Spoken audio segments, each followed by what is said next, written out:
Hello, my loves. My name is Naomi, and in today's video, I wanted to share a little bit more vulnerable and difficult topics about my own personal sexual abuse and how I was able to navigate through that, what what happened, and how I am just able to be here today talking to you guys about it.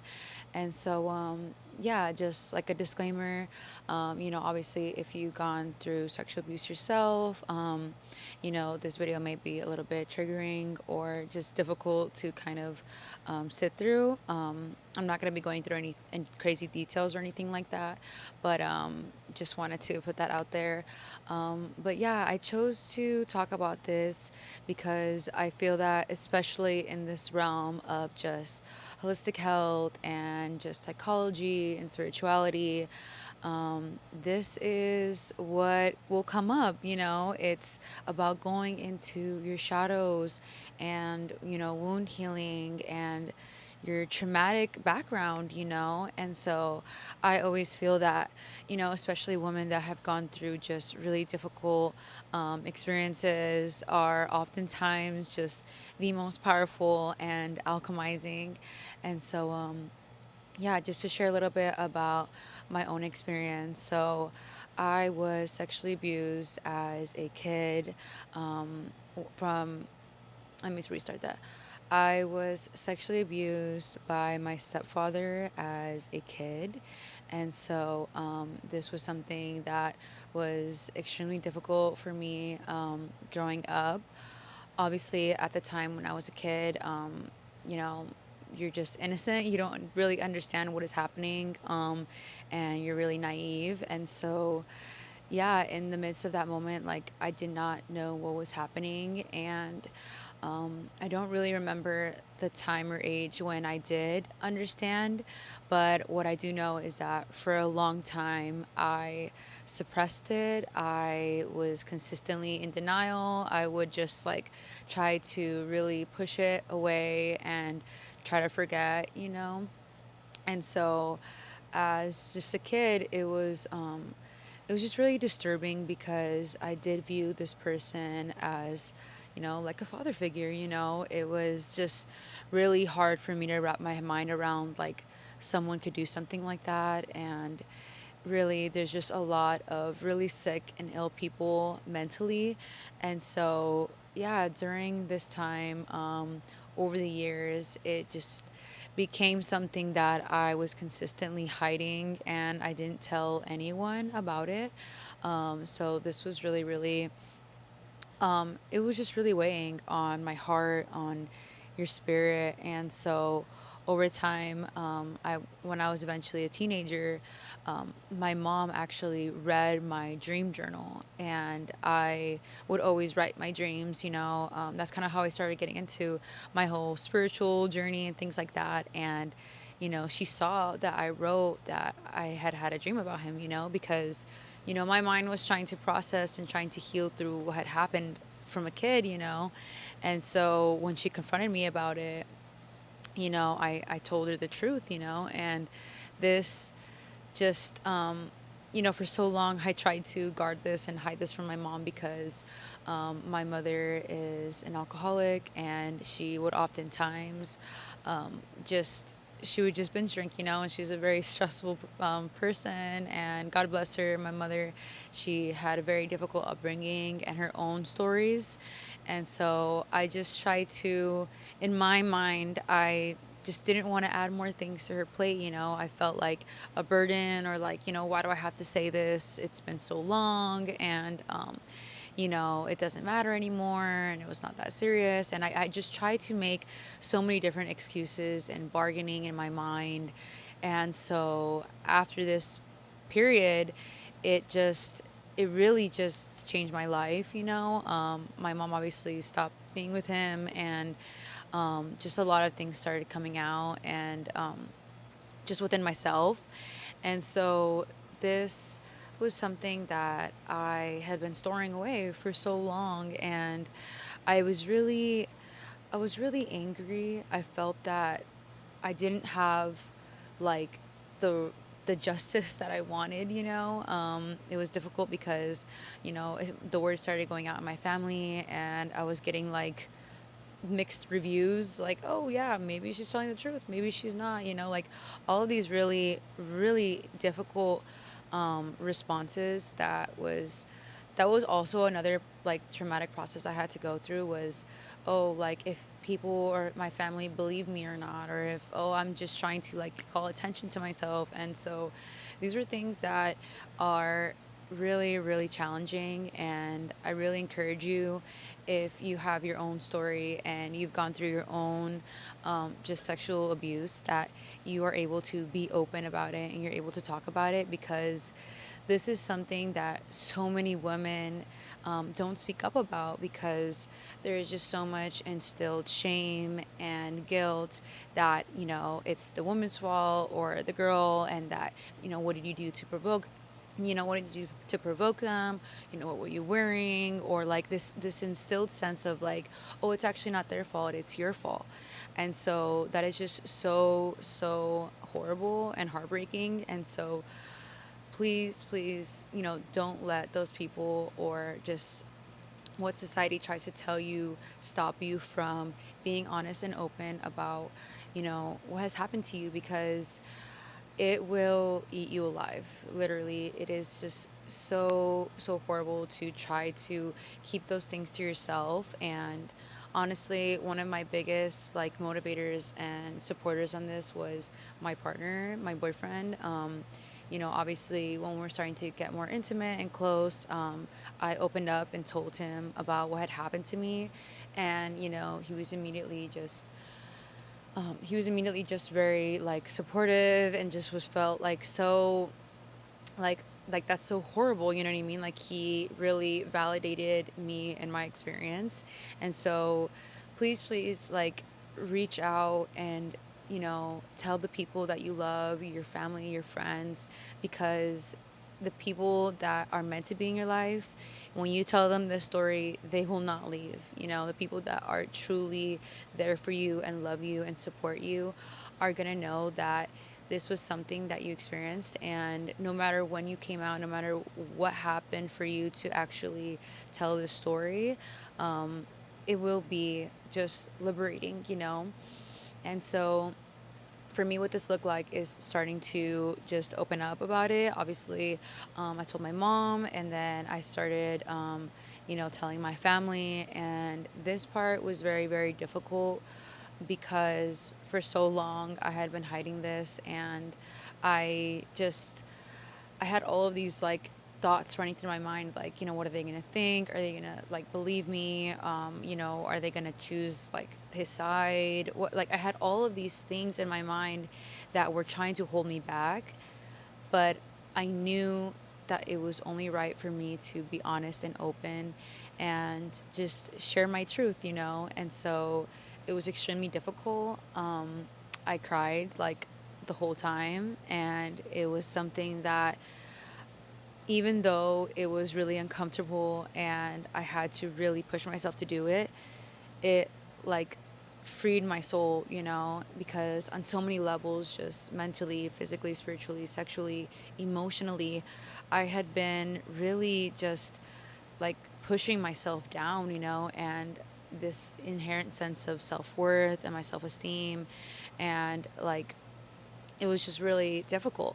And so after this time, I started doing my own inner shadow work. I had a therapist, and, talked to her about this, and really being able to go back. And, it's really, like I said, uncomfortable. And you get the sense of like just the ick, you know what I mean? And so to be able to purge that out of your body, to learn to hold space for yourself and know that you are not broken, you are not flawed, you are not this like imperfect being, you know what I mean? Because of someone's decision to do something horrible to you. And it is never your fault. So please, please know that if you've gone through something similar, it is never your fault. And there's really sick people out there. And whether you're a man or a woman, I really do hope and pray that you know that you have the autonomy now and just the free will to share your story and not feel shame or humiliated for whatever happened to you, no matter how many times, no matter who it was. Because I guarantee you that the moment that you start to share and open up about your experiences, there will be people in your circle that will also share stories to you and that you would have never known needed to hear that or feel your support and know that they're not alone. And so during this time, I started to do like visualization meditation, and I would go back into these experiences and relive them in my eye, in my mind's eye, and it was very very hard. And it still is to this day. I'm not trying to say like coming on here like, oh you guys, I'm healed. Like no, I don't think that you ever fully heal from things like this, but you learn to hold space and have grace and self love. But I would go into these meditations and I would rewrite the story. I would go in and I would save my younger self. I would protect me. I would just change it. And this is not to say that you are just erasing or trying to pretend like it didn't happen. Like, of course, validating and knowing that you are like a survivor and you are thriving from that point. Now you can thrive and you can choose to hold space for yourself. But from everything that I've learned just from just psychology and memory and how malleable it is, it can be helpful to try to go back and protect yourself, to save yourself, to rewrite this whole situation that could have been prevented if you had someone there, you know. And so I feel like this is something that has helped me, and just being able to understand that none of this was my fault and that I was just an innocent, naive kid, and I didn't have the knowledge or the autonomy to know what was happening. And so, regardless of how old you are, there's always going to be these situations where we lose control, and so to be able to have the confidence and the willpower to say, this happened to me and this will never happen to me again, so long as I mean, obviously there can be situations, but developing the confidence and the power and just the courage to never allow someone into those boundaries, into your sacred temple again, that is not consensual. And so yeah, I feel like that was a big healing step for me, as well as this kind of silly, but there's this concept that I learned like online from other like sexual abuse survivors that I think I believe like after like 7 years or something, our entire body and like our cells like regenerate, and so that is not your body anymore. Like that's not who you are. So I mean, depending on obviously like if this happened more recently, but I guess for me, what helped me because I was a kid, is that that is not me anymore, and that I am this newfound person. That I have just the power and the conviction to say who and what enters my field. And so this is something that helped me. This might not apply to everyone, but just knowing that we're consistently regenerating and that just we have this power to be able to protect ourselves. And maybe not always, depending on your situation. Obviously everyone has gone through different things, so just sending you grace and love through that. But now in my space, was also really really obviously helped me is speaking up, talking to people and connecting with others that have gone through similar experiences, and just being honest. I think that one of the worst things you can do when going through something like this is just keeping it to yourself, trying to spare other people, but the only thing that you're doing is hurting yourself. You have to be open, you have to be vulnerable, and it is going to be uncomfortable. It is going to feel icky and it's going to feel weird, but I promise you that you will feel so much more liberated and free, and you will find this new sense of just self love and freedom for yourself, because when you hold things in like that, it is extremely like just detrimental to your mental health, to your spirit. And so please try to find those people that will support you. And, yoga has been a really, really big help, like just tool for me, especially like slow yin, like trauma informed yoga, because there's just like this two-way street of like communication between your mind and your body. A lot of times our body really does hold these different just just like this trauma, this clenching, and this rigidness. And so for me, being able to do just really soft, intentional yin yoga, where I'm able to be in a safe place, I'm able to be comfortable and allow my body to really hold and move in like stretches and corners, and those like fetal positions and all different phases and stretches that allow me to release. And I really use my breath here. I use just my whole vessel to really let go until I completely relax. And this can sometimes look like doing breath work whilst doing it. Sometimes I'll do like a deep meditation. I'll put music or singing bowls, chanting, whatever helps you to release. A lot of times we have really deeply instilled anger and rage and just like this sense of revenge almost that you want to fulfill. And so you have to release it. You have to let go and channel that in different ways. And so for me, this has looked like doing a lot of yoga, hours on hours of yoga and mindfulness. And like I said, very yin.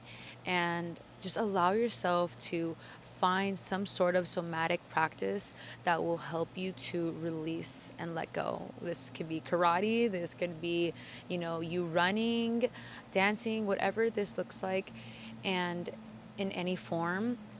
Because like I said, our body really has this intelligence, and if you don't allow your mind to process through it, it can affect your body. And we're this entire nervous system. So to be able to retrain and allow your body and vessel to know that it is safe and protected, and slowing down, slowing the breath, reconnecting with earth, there's so many beautiful ways to be able to rekindle the sense of safety and love, and honoring that you are here today, you are alive, you are worthy, and no matter what bullshit happened to you, you are so like inherently unconditionally needed here in this life, that your story can help encourage someone, that your voice is needed to be able to just instill justice and love and change into the world. And so, yeah, my loves, I think that's it for today. I really hope that you're able to take something here today, even if nothing like this has happened to you, thank God. But share this video with someone that maybe has, or have compassion for the next person that maybe you hear has gone through something like this. And if you yourself have gone through something like this and have not spoken up, please let this be your sign to tell someone that you love, that loves you, tell the fucking authorities, tell someone. And always know that it was never your fault. No matter where you were, no matter what choices you made, no matter if you were drunk, no matter if you were like, no matter what you were wearing, it is never your fault. And there is a lot of need for mental health support out there. And so please know that you are not alone. And yeah, thank you if you made it this far. Thank you for listening. And I'm sending you all my love. Bye.